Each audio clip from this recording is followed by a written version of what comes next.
Ano po mga bigan, nababa ko na po yung pasyente ko dito sa Malolos. Ayan po, itong nababa ko na po. Medyo marami pa ano dito, pasyente. Marami yung bante sa labas.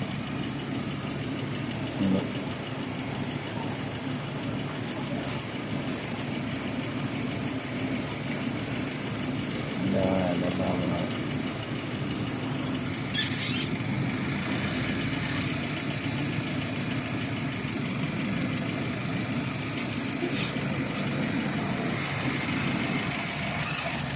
Ngayon po yung emergency sa kabila.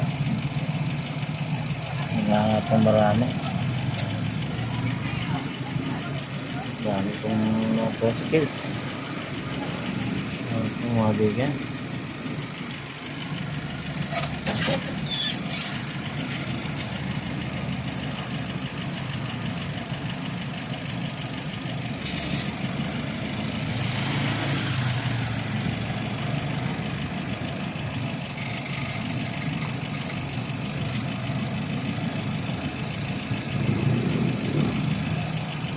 Ayan po mga bigan. Medyo marami nga po dito marami po sasakyan. Kaya lang madilim mo rin sa may emergency. Marami yung single. Ano? Ito yun, sasabihan na raw pala yung isang kasakay. Pero doon na po yung asawa. Kaya po, antay ko lang kung sandali. Kaya medyo madilim mo rito. Madilim mo ng konti. Kaya sa maliwanag.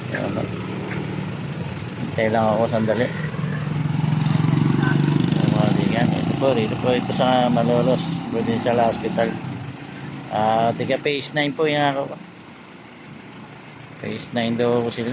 Doon lang ako sa crossing kami nag-pick up at masakit itong tiyan, parang naninigas.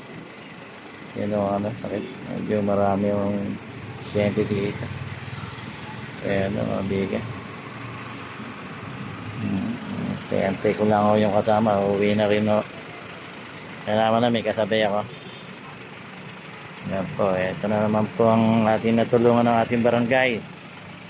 Pangunguna ni Dr. Amean Sebastian Nicolas.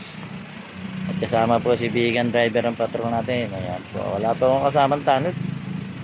Medyo maaga pa po wala pa po yung tanod natin. Wala pa po naka-duty tanod, kaya ako na lang po mag-isa.